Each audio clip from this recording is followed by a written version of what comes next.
I've said it 100 times. It's like a $10 oil change, and Dave is still running hard, and it's going. I mean, dude, it's like 1,000 miles on it, and the thing is like no metal in the oil. Like, It's thing insane. is, it was a little low, but no big deal.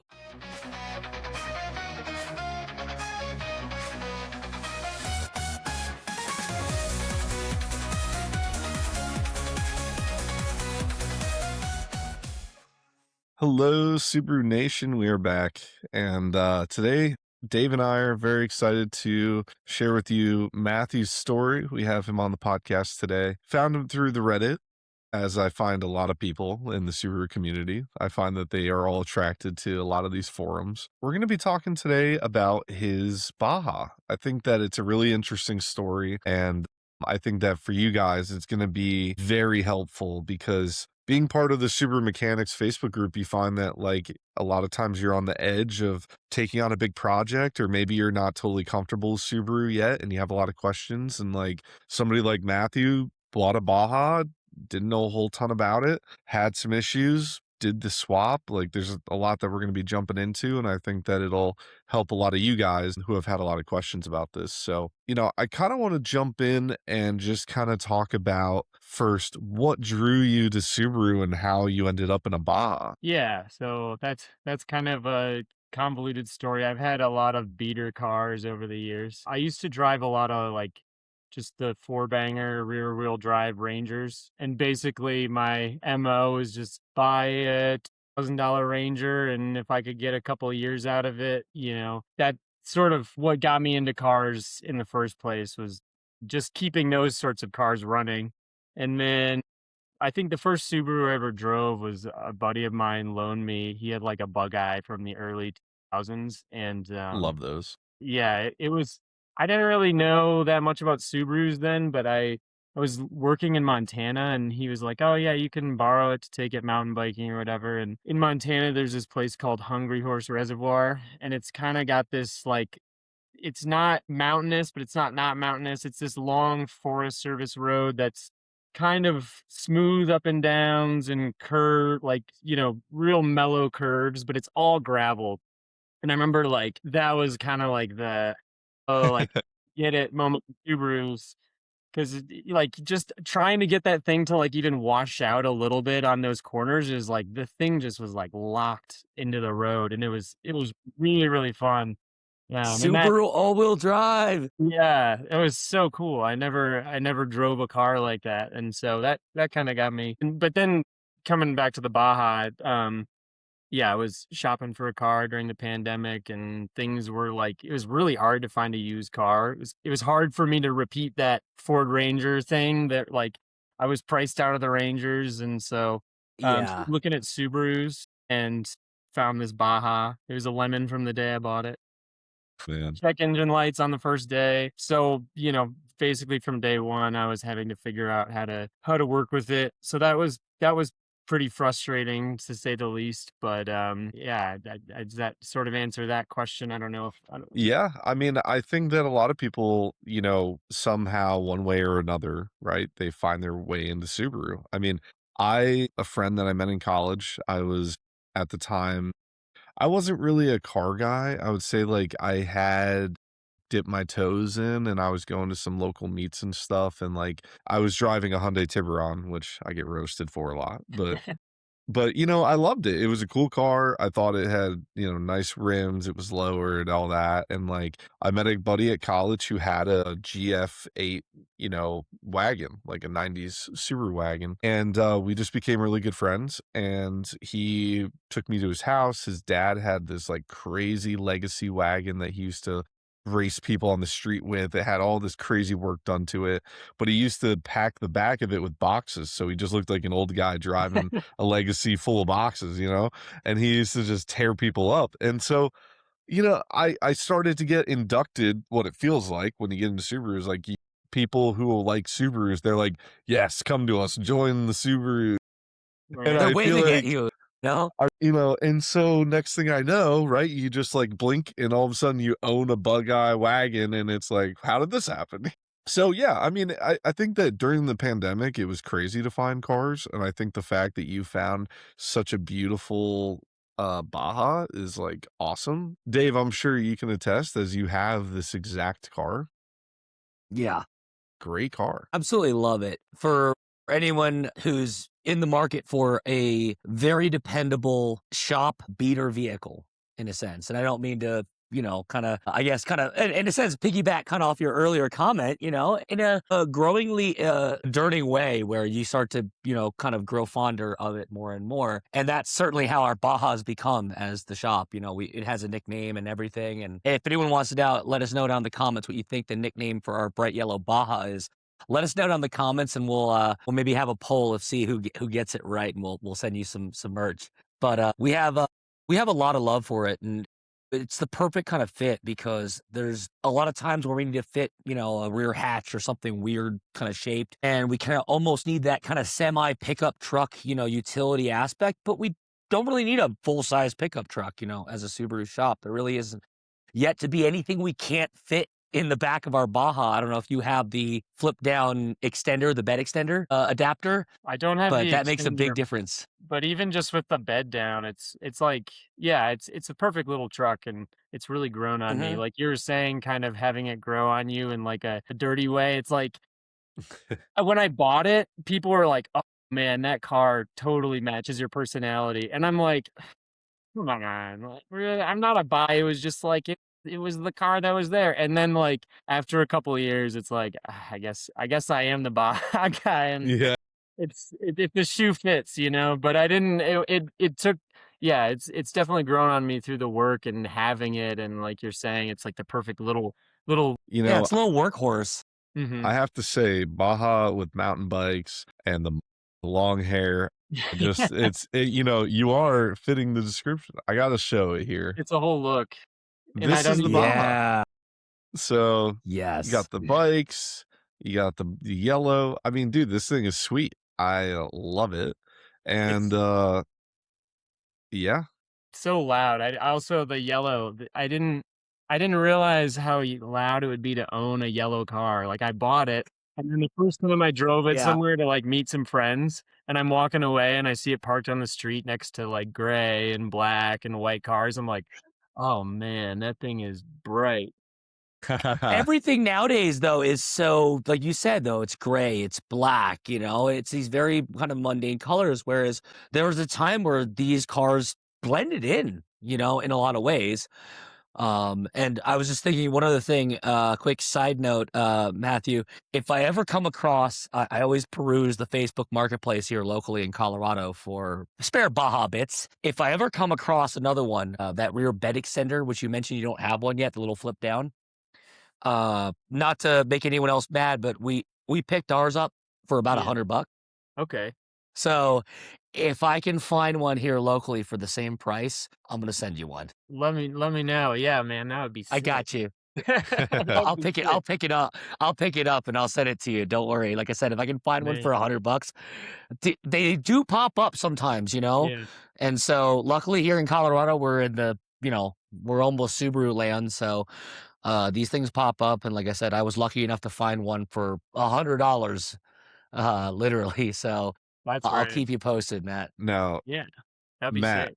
I've been Yeah. telling Dave since I messaged you Mhm. that now that you are in Colorado, I need a photo of you and your Baja and the canola oil Baja together. Yeah, That needs 100%. to happen. 100%. So, My God, yes. Well, it was leaking oil the whole last year because, I mean, I'll go into it a little bit more later, I guess, but, from those mistakes I made, I had a pretty bad oil leak, and if I had known, I could have just been putting canola oil in it the whole time. It would have saved me some money.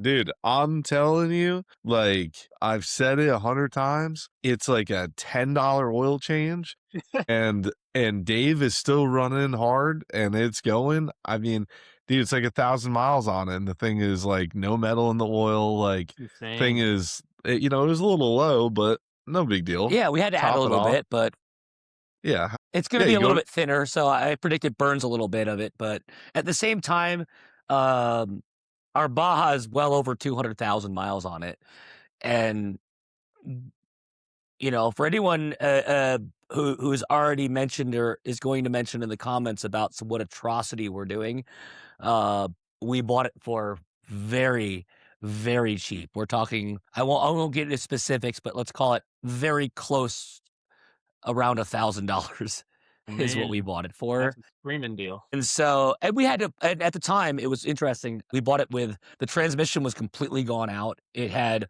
only first gear and reverse. That was it. And what was funny was the guy who brought it by to sell it to us drove it late on a weekend back roads the entire way because he could only get into first gear. Oh my So gosh. I even asked him when he dropped it, I was like, you know, I was buying it and he said, hey, I was like, so how was the drive over here? He said, not pleasant. Everyone was honking at me. Took about 15 hours. Yeah. Yeah. Yeah. Yeah. That's cool. That's cool. Well, I want to start to hop into this. So walk us through what went wrong.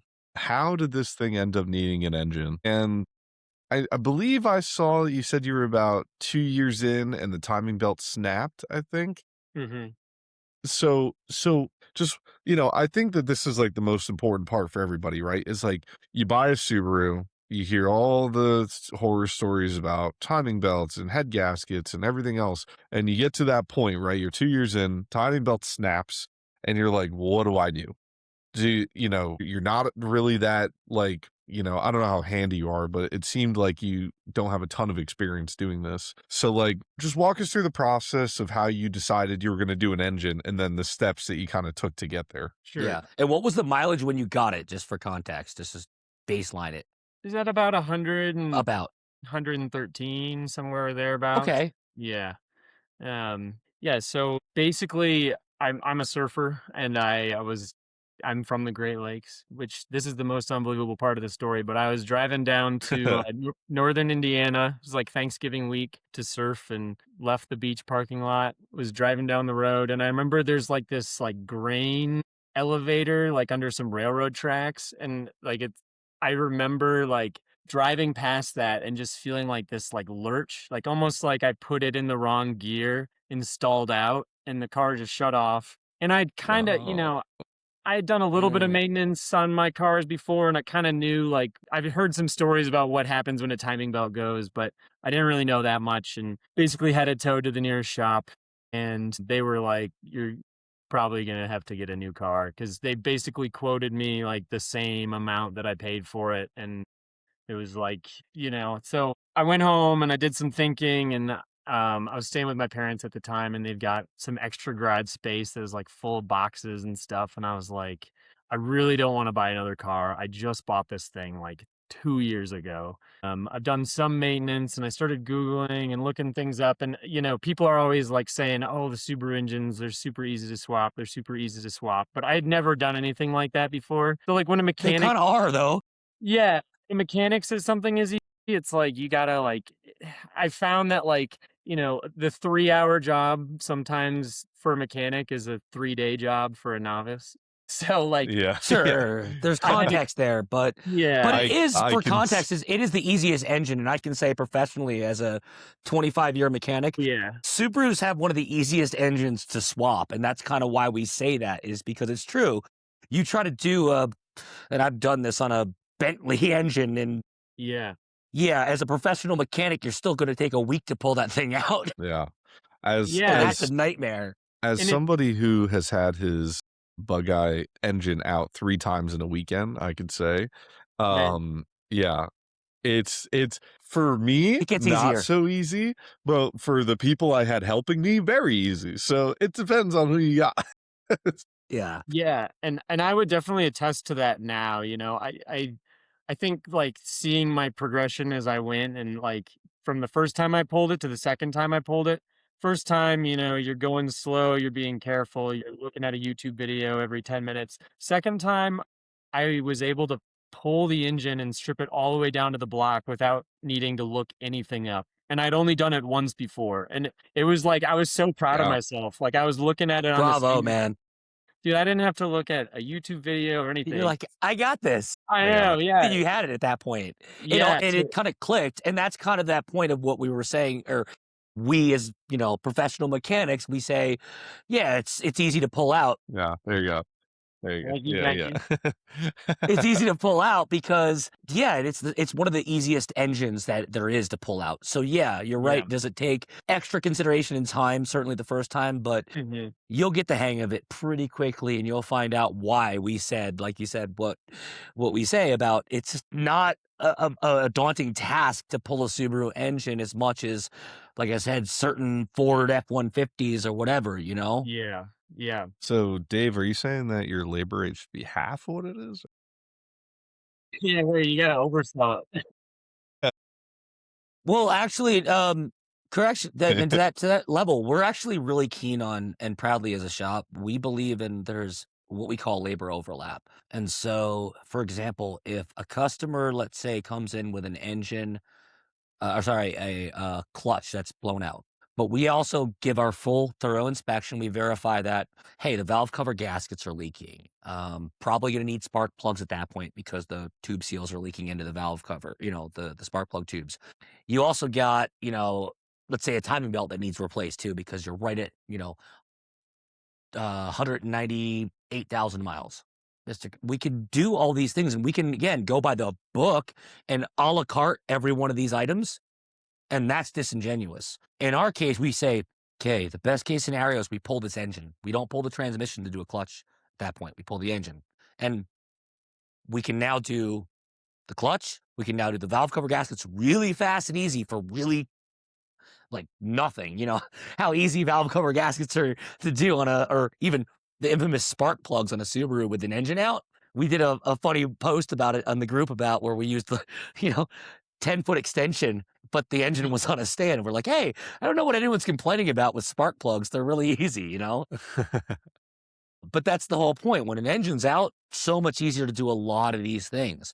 Um, and so we try to encompass that where we can. And we have these kind of, I guess, processes where we have everything built in to where, okay, we can pretty much go in and do 20 different things potentially, Yeah. for just the cost of the parts and one labor cost across all of it, Yeah, and you know? that was the sort of the daunting part and the part that I know now, and if you're, like, listening and you're like me and you're like, "I gotta pull a Subaru engine, like, where do I start?" Like, um, it was kind of daunting at first to figure out that list of things you're talking about where it's like, "Okay, I bought a used new engine, offline.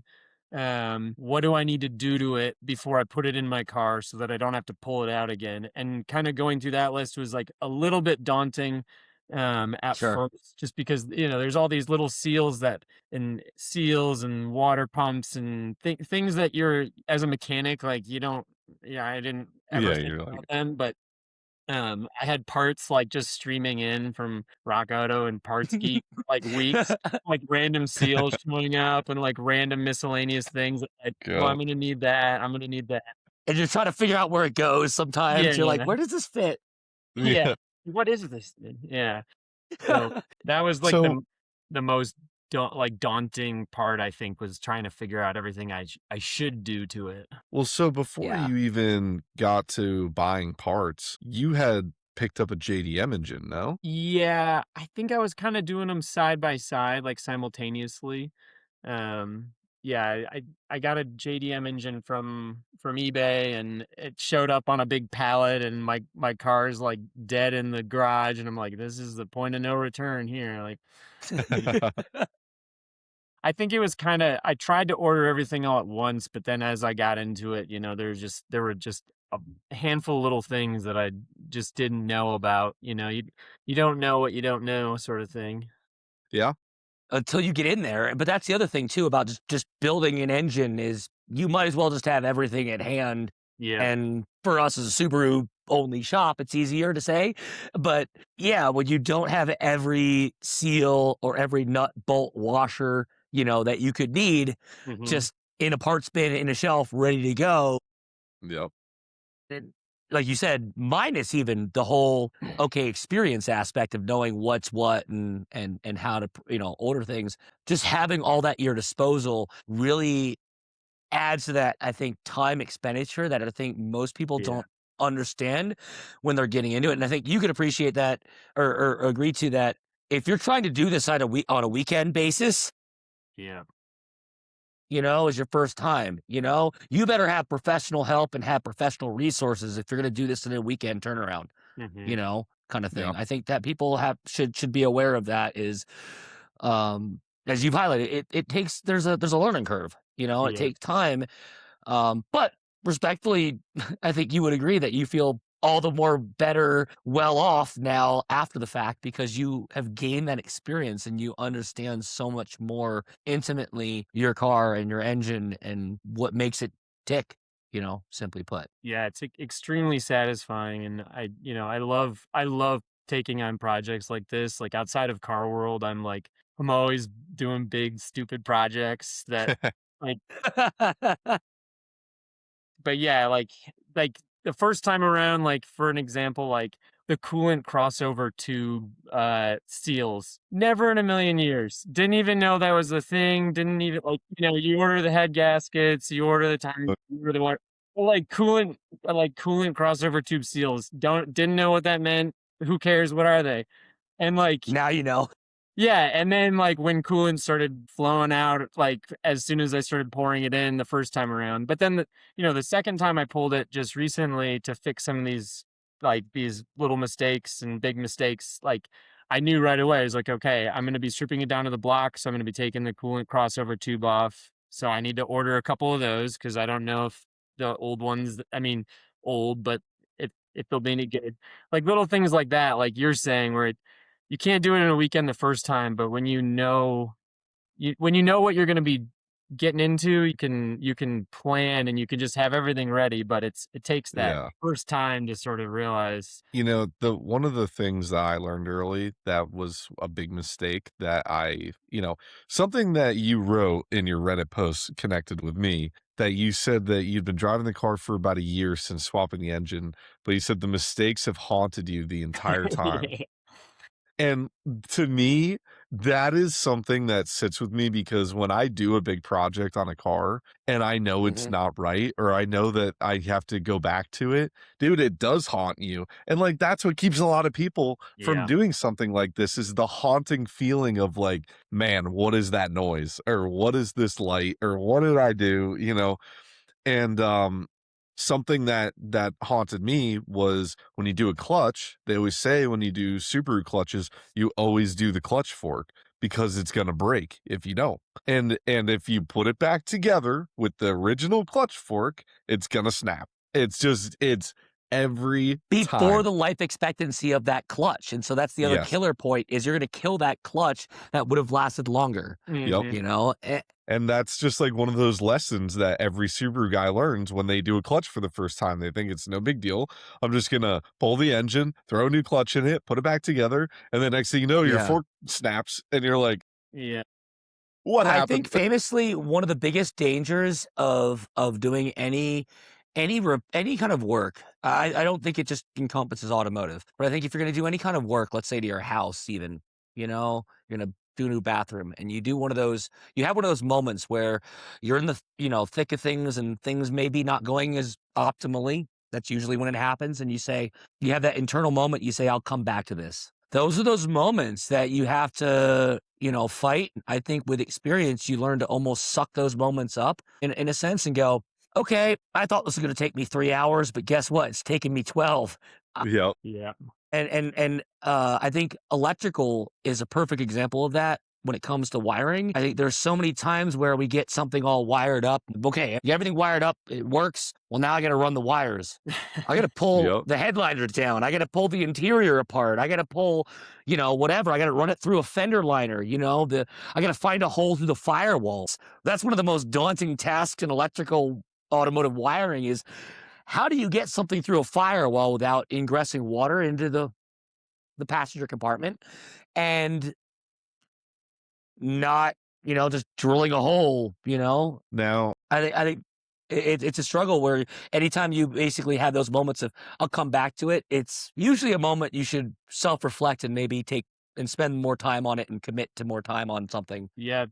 There's there's like a certain like zen I feel like that like I really like doing long projects, and I worked as a bicycle mechanic. That was like my first mechanical experience, and it was the first, you know, Same. college. Really? Nice. Yeah. And there's all these little things you learn from that that you sort of take for granted, like, just like if I push a bolt too hard, it's gonna strip and stuff. That things like that that like, I'm not starting from zero Fundamentals. as a car mechanic, but like it like little useful things like that that if you didn't know anything, like but yeah, there's like a certain like zen Yeah. that comes from it because I was kind of an impatient kid and kind of could have a temper when things didn't work when I was younger, and I feel like projects like this are really good for my brain. It's like Yeah. you kind of just have to accept that you're in for a little bit of a journey, and like you know throw on a podcast, throw on some music, and Yep. just get Yeah. into it. Get Well, into the zone, we call it, you know? Yeah. so before we jump into what you marked as your biggest mistake, I wanted to show a couple more photos here as we have the engine itself. Is this before the first time you pulled it? This was I think this was towards the end of, like, the most recent time putting it back in, So that's or the JDM engine that you put in. that's yeah, Okay. it's either just when I put it back in. Oh, it must be because that right side of the engine is real clean, right where that oil leak was, like, on the valve on the cover, the timing belt cover. You Oh, I remember these gotcha. little tick marks when you see things, you look back Yeah, and go, "Oh, wait, I remember that." yeah. I'll see old photos too of my cars too and go, "Oh, yeah, I remember that day actually, you know? I stubbed my toe walking out of my house or something." Like, Well, you know what? Let me back up here. Let me open up the before times.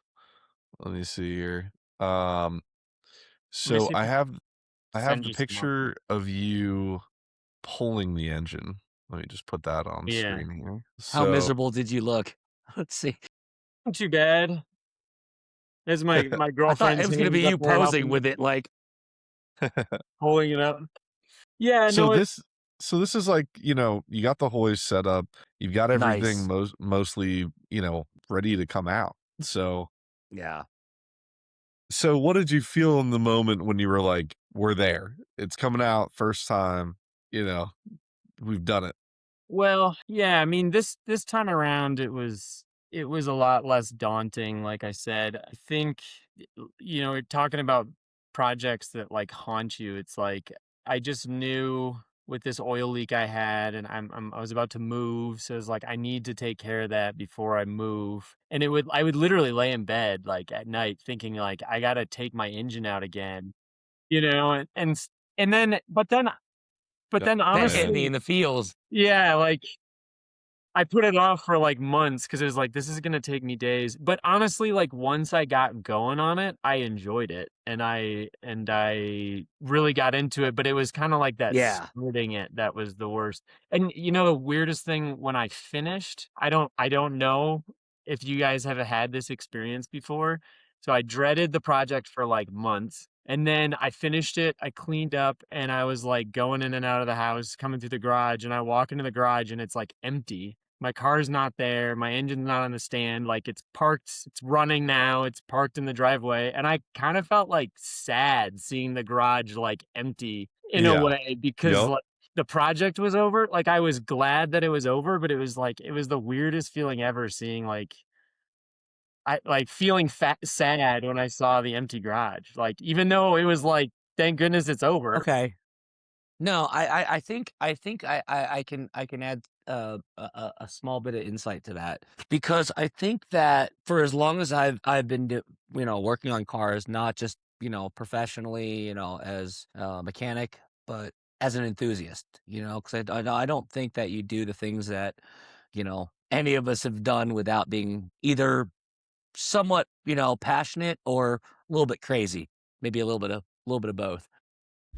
So, Matt, I wanted to touch on real quick, I just wanted to say that, like, I get what you're saying as far as, like, the emotional attachment and being sad. It's like, this is one of those things where it's the journey, like you're saying, right? Like it's one of those things that along the way you have a good time, you learn a lot, and you're having fun, and then you end up realizing that all the good things come to an end, right? Mhm. And bad example, but at the end of Old Yeller, they gotta put down the dog, I think, it's like, I think sometimes it's just how it goes.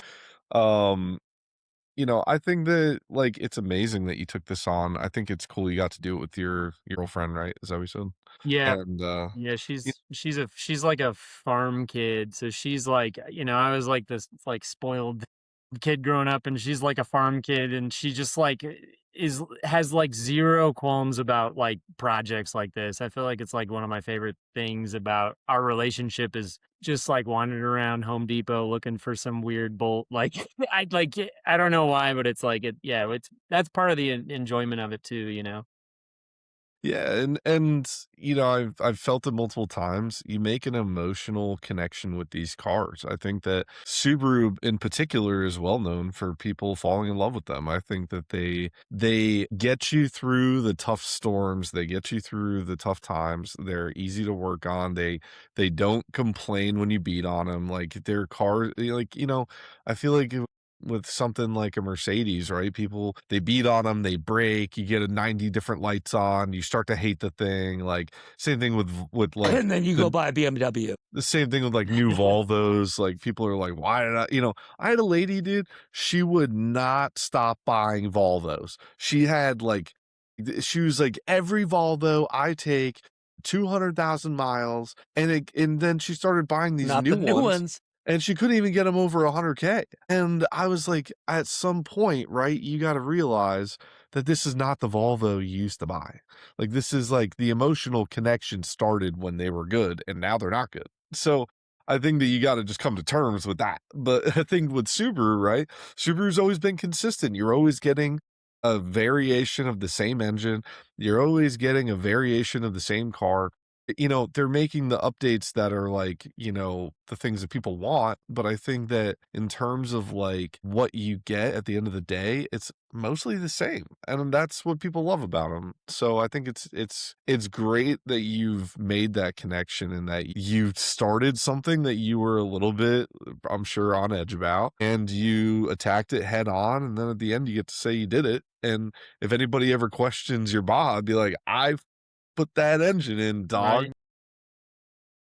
So, Yeah, feels great driving it down the road now because it's running better than it did the day I bought it. It had misfires and codes the day I bought it, and now it's like I know the engine well, and it's like I put the engine in, and then 2 days later drove it across country, which was terrifying. But like it ran like perfectly the whole time. Like oil consumption was very minimal. Like You it said was 2 days, 2 days yeah, 2 day like, pretty much 2 days later, yeah. I pushed my trip back by, like apart. yeah, those first couple 100 miles were I was, watching the temperature gauge, we go did I burp the coolant well enough? Is it there's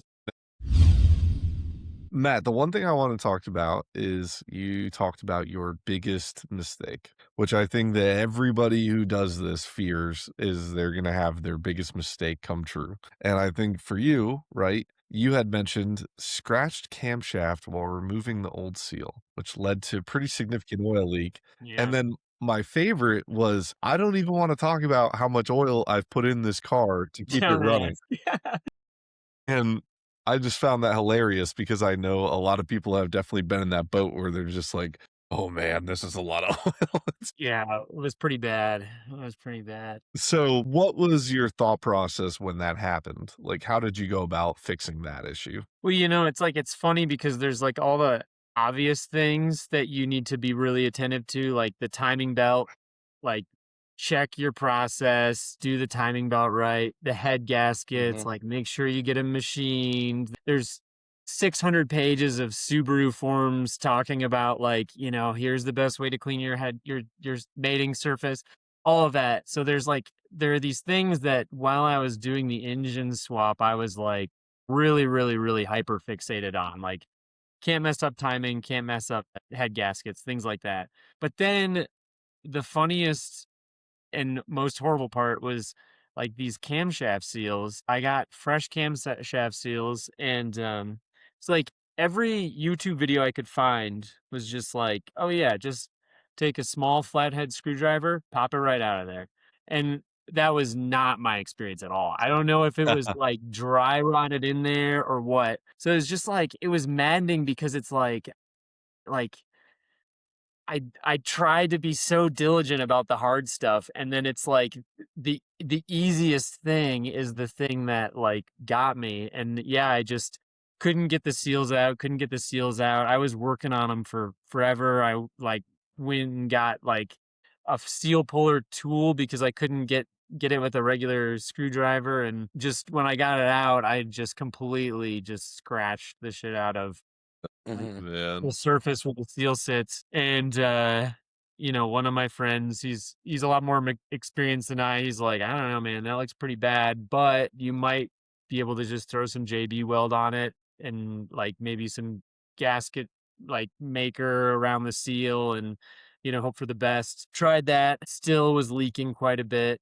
So I drove it like that for a little bit, and then I was like, maybe if I go back in there and I really, really am like try the JB Weld thing again and like go in there. I'm gonna spend hours like sanding it out. And Good old JB. yeah, and yeah, so I took, you know, I took the timing belt off again, and I took the radiator out again, and I went back in there and I tried to smooth it out and like really just like do some perfect JB Weld work, and still leaked. So yeah, it Yeah. was that was the big, you know, there were other mistakes along the way, but that was like the big one that was like that. Yeah.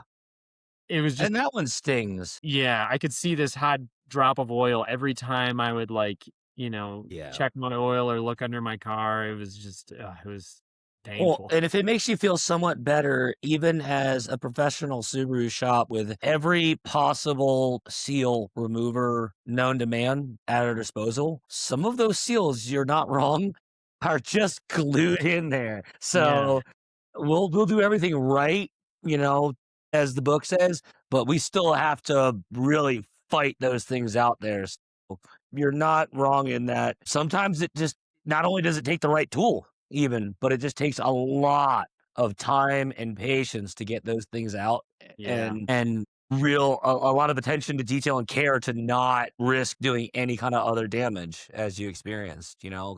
Yeah. Now, Yeah. I know you also wrote in here that you have fully drank the Subaru Kool-Aid, which I found hilarious because I feel like a lot of people do that. They do drink the Subaru Kool-Aid and then they're all in on these cars. And you also said that you don't plan to ever get rid of it, which I think is a really interesting thing because there's a lot of Subaru people that say that. I think that there's a lot of people that don't get rid of them. But then again, Subaru, how could you ever get the little badge for your trunk that says fifth Subaru if you never get rid of it? You got or you just collect them. You have 5 of them, you know? Yeah. Maybe I need a couple project cars, or I need to find an old bug eye to, you know, something. Yeah. Yeah, I've definitely drank the Kool-Aid. I feel like one of the things that like really has stuck with me through the process is like I didn't really know. I kind of knew how an engine worked. You know, I'd seen pictures describing the combustion process, and kind of, but like this is my first time really taking apart an engine and like seeing how it works. And I felt All the like seals. yeah, and, like, Yeah. seeing, like, the insides of the cylinders and stuff is just, like it was the first time seeing all that, so, like and I just think the boxer design is cool, you know, but the thing that, like, really, like, I love about Subaru, and I don't know, I've never gotten this deep on any other type of car, but it's just, like, it's so intuitive. Like, Yeah. even It's wiring true. it back up when I put it back in, connecting all the hoses, it was like I was so afraid that I was gonna, like, put the wrong hose in the wrong place, or the wrong wire in the wrong place, and it Mhm. was like it's like you almost can't, like I mean, not to say you can't, Yeah. but it's just like you can like, things just I've heard people talk about them Most plugs can't being be swapped. You know, most plugs are all different. There's only a handful of occasions we've actually seen one infamously where you can actually swap a coolant temp sensor and a NOx sensor plug. mm, And boy, does that present a lot of problems, let me not tell good. you. Yeah, yeah, if you're a rookie listening, don't take my advice. You definitely can mess some things up. But it but Yeah. but it Most things. No, feels you're right. You're yeah, right. You it know, feels the way very intuitive. Like, so I've heard it described as Mhm. like Legos, you can So, it's things just funny you sort of say fit that. together. I was just gonna say, like, the way I think about it is if you can get a 5,000 piece Lego Death Star and put it together, you could build a Subaru engine because it's the same thing. You watch a YouTube video, it's step by step, it's gonna show you how to take things apart. And like on some engines, right? They're finicky, they're weird, they have things that you need to know, you need to be in the know about. But with Subarus, it's like it's tried and true. Everybody has worked on these for so long, and like that's how Subaru mechanics became so big. I mean, we have 300,000 people that are all trying to fix their crap. I think it's like it's powerful to have a community like that behind it. Like I'm sure Mhm. you being on the Reddit, I'm sure that's not the first time you've ever posted, and I'm sure you've gotten some help, from the people there. So I think it's important to get those communities, to keep them alive and to have people around that can answer the tough questions. Something that we always talk about is like Naziok is a great archive, but that's really what it is now. It's not a live, thriving community. You don't get answers instantly. And so it's hard to rely on these old motorheads who used to run those pages. And so now the information's a little bit more up in the air. And I think that, like, for you, right, you went to YouTube, you found a good video, like, that's helpful, and you were able to get through this, and I think that most people need to just know that, like, you could do this, right? Like, if you are out there and you're highly debating if you wanna take a Subaru engine apart, and if maybe this is a big project and you're scared to do it, and you're like, "Maybe it's better if I just pay a shop to do it." Shops have experience, and if you have the money, obviously, it's gonna be done right. I think it's more of, like, if you really wanna take on the Lego project, I think that you should not be afraid Yeah. to do it. Mhm. It's a learning thing. Agreed. Know, I think if it's your daily, right, and you're planning on taking this engine out and putting it back in a day, that's a little crazy. I don't know if you're gonna be able to Yeah, a do little that. Have a little game plan. stressful, you know? Have a game plan for how you're gonna get to work in the meantime. But Yeah, yeah, yeah. Or like I said earlier, have a professional friend, at your disposal. It'd be a different scenario if, one of my friends had a Subaru engine, said, "Hey, I need to get this thing rebuilt over the weekend." yeah.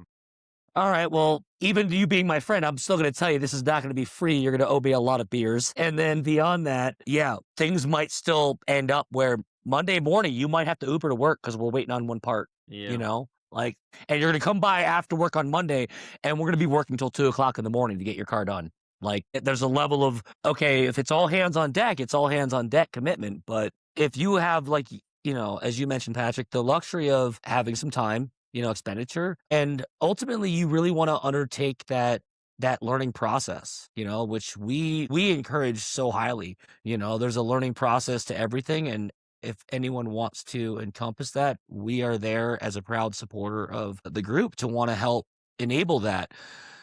Well, I mean, I always say we can't sit there and explain every single step, for every single occasion, but we're going to do our best, from where we can. And we also acknowledge, though, there's some people that don't want to or don't have the necessity or the means to deal with a certain particular issue. So, for example, we have so many local DIYers in our community in Colorado that are supporters of our shop appreciatively, and also customers of ours because they respectively bring certain things to us. They're like, nah, I don't feel like buying an oscilloscope and diagnosing an electrical CAN bus network issue. I might have Dave do that, Yeah, or even if it's as simple as I've narrowed it down and diagnosed it, I know it's an ECU, I just need it programmed. We're happy to do that because the dealership charges exorbitant amounts of money to program an ECU, which we have the same capabilities and we don't charge the same money to do that. yeah, We have to charge something because obviously that software and that license costs us an annual fee. For anyone who doesn't know, we actually pay annually to actually have that capability to do software updates and replace ECUs and program keys and all that. We have to pay yearly to do that. So we have to offset that, but we don't feel the need. We've done our math, and there's no reason to overcharge, in our opinion, like the dealership does for these things. yeah. Yeah. I think that that's where the benefit is of, like, having either a shop like yours, Dave, or being able to take on a project like this.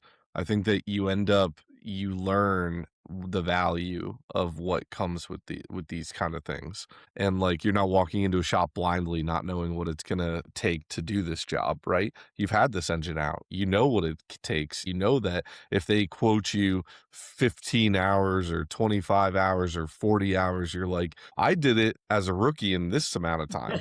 So, like, Yeah. if you're quoting me the same amount of time, I'll just do it myself. It's like, Yeah. but, And shops some understandably have their costs associated. I think that's to be yeah, fair.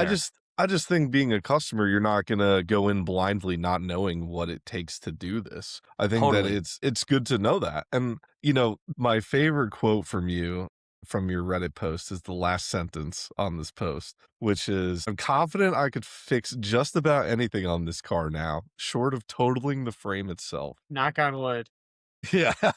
And I just felt like those are words that you could die by. I think it's like, it's like all of a sudden you have an internal trans problem and you're like, Yeah, yeah, okay, then maybe not that, maybe not that. But if I had to swap a transmission, I might not dig into the transmission itself, but I might be able to yeah. swap it out. You know what though? That's the confidence that day one, you take the first step, right? You start pulling this engine and you go into the abyss, you don't know what's going to Mm, happen. You don't know what to expect. You're going yeah. off of the online and what you're finding on forums. And, like, at the end of this, right? You said, this actually isn't that big of a deal. And now you're on here writing that you could fix anything on this car. Now I now I'm like, Yeah. sounds a little overconfident.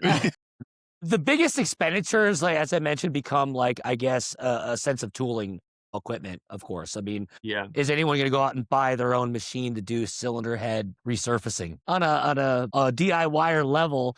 That's not going to work out for you, and maybe it will because you now start up a whole side business and you do cylinder head It'd resurfacing be for cool. everyone in the. Yeah. But yeah, it's a big expenditure to do certain things, Yeah. There's certain things and I that's where, like I said, there's wouldn't do. balances. Especially like you said, even for us, we do everything Subaru, but there's certain things that we respect their specialists in. So we have transmission specialists that we work with, very intimately, that do internal transmission rebuilds. These shops have the same, if not more, of the level of equipment and cost expenditure into doing just transmissions Yeah. that we do to doing the things that we do. And so I think there's that use case where, someone that specializes in something, famously, you go to a doctor and if, your foot's broken, he'll just tell you to, he'll put a cast on it. Yeah. If you got some weird looking thing that he's never seen on his foot, famously, you never want your doctor, your Yeah. mechanic to say, well, I've never seen that before. Yep. Yeah. They're going to refer you to a podiatrist, a specialist in that field. And same kind of thing, a neuroscientist or, whatever. Well, and I got to admit, even like, and maybe I'd get roasted for this because maybe it's easier than I think. But like for me, like an alignment is like something I'm just gonna pay somebody else to do because I I like that can mess up a lot of things, and it's not that expensive to just have somebody else do an alignment for you. So like, Yeah. Sure. it's definitely one of, and maybe it's easier than I think, but it's just one of those things that I'm like, there's like a lot If of you get moving something parts. wrong, then Yeah, there's a higher cost of expenditure. And if somebody else gets something wrong, now you absolve liability. That's a yeah, and it's famous word. yeah. And it's not that much to pay somebody to get an alignment. It's like, it's You know, Exactly. I work in a shop with 3 alignment racks, and I can tell you I've witnessed a lot of alignments, and I still would never do it myself because, dude, like Mhm. the Hunter systems, right? You put in the car, it tells you now they're much smarter, right? It tells you the spec that car specifically is supposed to be in. And so, like, with my Subaru, right, like, it shows that they actually tow in a little bit more. That's just how they sit. And so when you do an alignment on one, like, that's kind of what you have to do. But, from the normal person who's driven cars, you'd be like, that doesn't look right. It's like, Who doesn't have $1,000 minimum starting entry point for an alignment machine, not counting the lift, unless you want to just do it on the ground and crawl underneath it with a creeper. yeah, $50,000 entry point to have an alignment machine. Yeah, Yeah, you guys maybe are the consumer is better off just paying someone $100 to do it. yeah, you guys are Yeah. really reaffirming my intuition of like, yeah, that's just like You're right. in the $100 to have somebody else do that. That's fine. And if Yeah. you have discount tire do your tires in alignment, and if 2 weeks later your tires are all bald, that's who you go back to and get 4 brand new tires from. Discount tire. When you make that mistake in your driveway with an old school string alignment, which is what they used to do in the old days, there's a way to do it. I'm sure you've seen, looked it up. There's a way to do an old school string alignment. Guys Yep. can do that, and they can get, again, with experience, they can get pretty damn accurate. At the same time, if you make that mistake and you don't have that experience, and all of a sudden you smoke $2,000 worth of brand new tires in 2 weeks, Yeah. a discount tire is not going to give you your money back if you didn't get the alignment done with them. Now, I'm going to throw out a pro tip here. Something that has always aggravated me is that we have a lot of Mavises around us.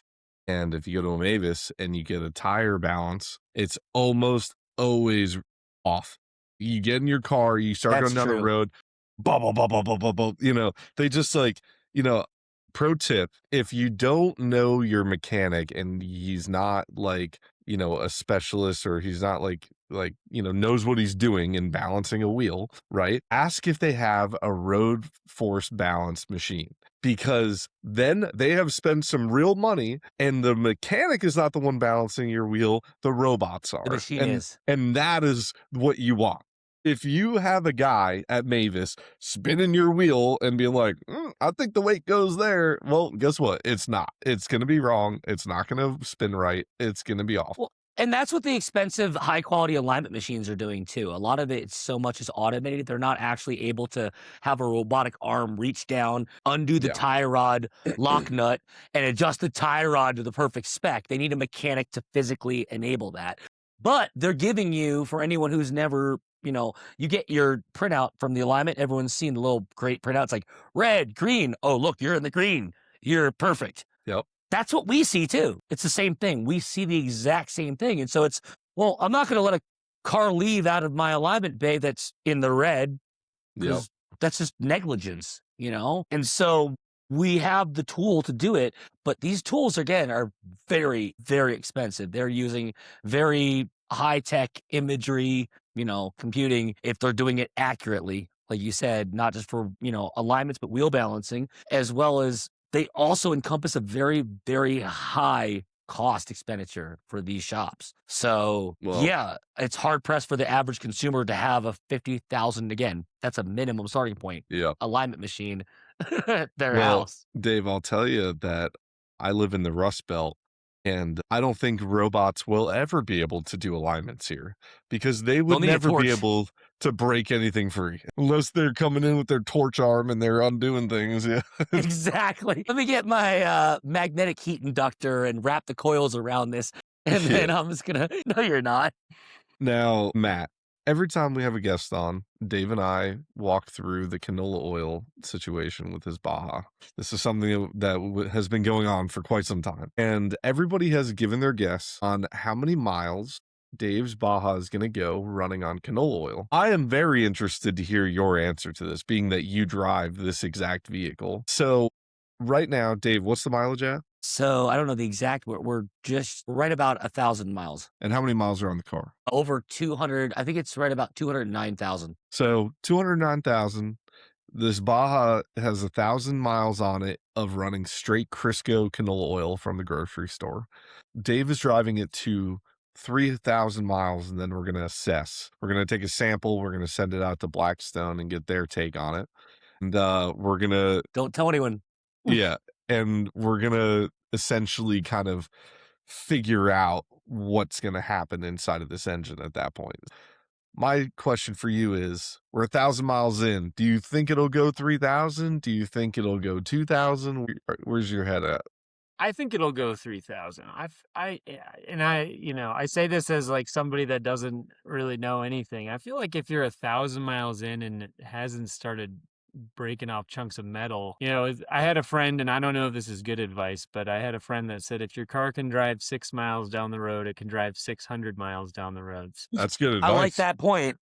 I like that point. So I don't know. I think it'll go to 3,000.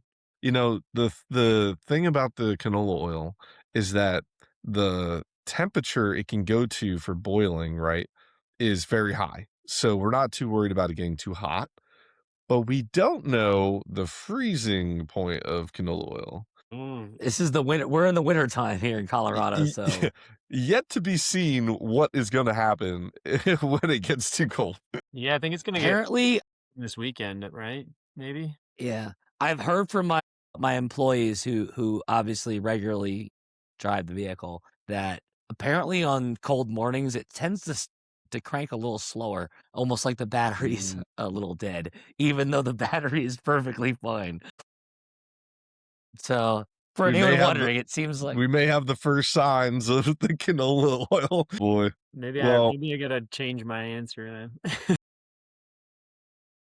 they said it cranks a little slow, but it always fires right up, and there's no smoke out the tailpipe, and again, no metal in the oil, no knocking, and it just. I heard someone make a comment about, well, I could hear it knocking right on startup, and maybe you would, you would agree that these engines are just kind of a little noisy on that first kind of kick over, yeah. even when everything's right. They just kind of have a minute to or a second to build up oil pressure, whether it's canola oil or not. And so that's my contention for anyone who says, oh, it's knocking right there. It's like, Well, I I always don't hear tell it knock. people that the pistons are sideways, so they're sleeping, and they're sleeping on the cylinder wall, and then when you wake them up, they go.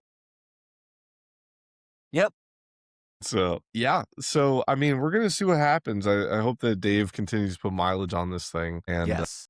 if anybody's wondering, he's not driving this thing to Michigan because I don't wanna find out what the freezing temperatures do to it when you're that far away from your house. Yeah, because you'd have to tell me, Pat. Yeah, I would. I would. But, yeah, Dave and I are excited to head out to Snowdrift. Something that we posted in the Super Mechanics group is that we are now sponsoring the event. We have media passes. We are on their website. We have our QR code up with our link tree to all of our links with the group, the podcast, the Facebook page, our Instagram, Subaru Rare Parts Facebook pages on there, all the stuff that we're connected with. And we are hoping to see some of you guys out there. Fortunately, Matt, it sounds like you no longer live near that area. Just heard about it just a little too late. Yeah, It sounds like a cool event. but I gotta say, we super appreciate you coming on. This has been amazing. I think that you have definitely built the confidence of a lot of people that are going to be attempting this kind of work on their car. And I mean, Great. I just like from reading your post, I felt like I could go out and rip an engine out. It's like the way that you wrote it, it really made it seem like it was daunting, and you took the task on. And you just followed procedure, and then when things were wrong or whatever, you didn't really get upset. You just were like, "You know what? I'm gonna figure this out." Took the engine back out, it's like these are the things that people need to know is that it's not the end of the world, right? It's just you're taking something on for the first time and you're making adjustments and you're figuring it out. So, I just appreciate you coming on and sharing that, and I think that a lot of people are gonna benefit from this, so. Yeah, well, thank you so much for having me on. And I can't end the podcast without giving a shout out to my friend Gary. You were talking earlier about people who are willing to help you, and I can't take all the Yes. credit. I've got a older friend of mine, Gary, who can fix like anything, and he was there during the first swap on the day I dropped it in, and he's been like an excellent mentor. And so I don't want to take all the glory. Gary is the man. Out to Listen, Gary. a Yes. lot a lot of people out there have a Gary, and I need you to know that you Yes. need you need to Everyone needs a never Gary. you need to never lose your Gary, because once you lose your Gary, you're pulling that engine on your own. Yeah. Dude, I think I'm that's not gonna need even to be a shirt. Everyone needs a Gary. Subaru yeah. mechanics. Yeah. Everyone needs a Gary, dude. Everyone. Well, Gary is a lot of people's Gary because I'm not even exaggerating when I say that the day that we dropped the engine in, probably 6 people called him and were like, "Hey, Gary, my water heater is acting a little bit funny," and he's like, "Oh, okay. Well, Yeah. did you check it?" And he's just like this most patient, kind man, and people are like calling him like, "Gary, I think something's broke," and it was like That's what I the mean. whole day Everyone needs people a were Gary in calling. their life. Yeah. Everyone needs a Gary in their life. It sounds like that. I think Now, there's Karens in the world, and then there's Garys. I strive to Everyone be a needs Gary. A Gary. Everyone needs a Gary in their now, life. did Gary do any kind of convincing to get you to take this project on? Did he tell you it was no big deal? Is he the mechanic that told you it was a breeze? That's a really funny question because I remember, he's like one of my best friends, family members, and I called him to sort of talk him through the thing. And I could I was really experienced, and I feel like he could hear my inexperience, and he was being really helpful, but he was kind of like, are you sure you want to do the head gaskets? Are you sure? And then like halfway through the day where we dropped it in, he saw like the work I had been doing to like prep and get everything done, and he's like, I think there's hope for this project yet. It's like, thank you, Gary. Because you had Gary commitment. Gary saw the fire in your eyes with this Baja, and he said, "Damn, I'm not getting this boy's way." This kid's gonna be all right. That's awesome. Shout out, Gary. Shout out, Gary. Yes, everyone Well, needs a Gary. well, Mhm. again, Matt, I really appreciate you coming on, and I hope that we do see Yes. you in our Facebook group because I know that a lot of the people in there are looking for people like you who have done these projects and have a little bit of insight. They're all looking for Dave because they need Dave's help on everything. But yeah, I mean, we're gonna be definitely bringing this up. I'm gonna post it in the group, and we'll see if anybody has any questions for you if they're going through the same thing. Thank you guys so much. This was a blast. It was cool. Cool chatting with you guys. Yeah, of Of course. course. And we hope to see you again. Night. Thanks.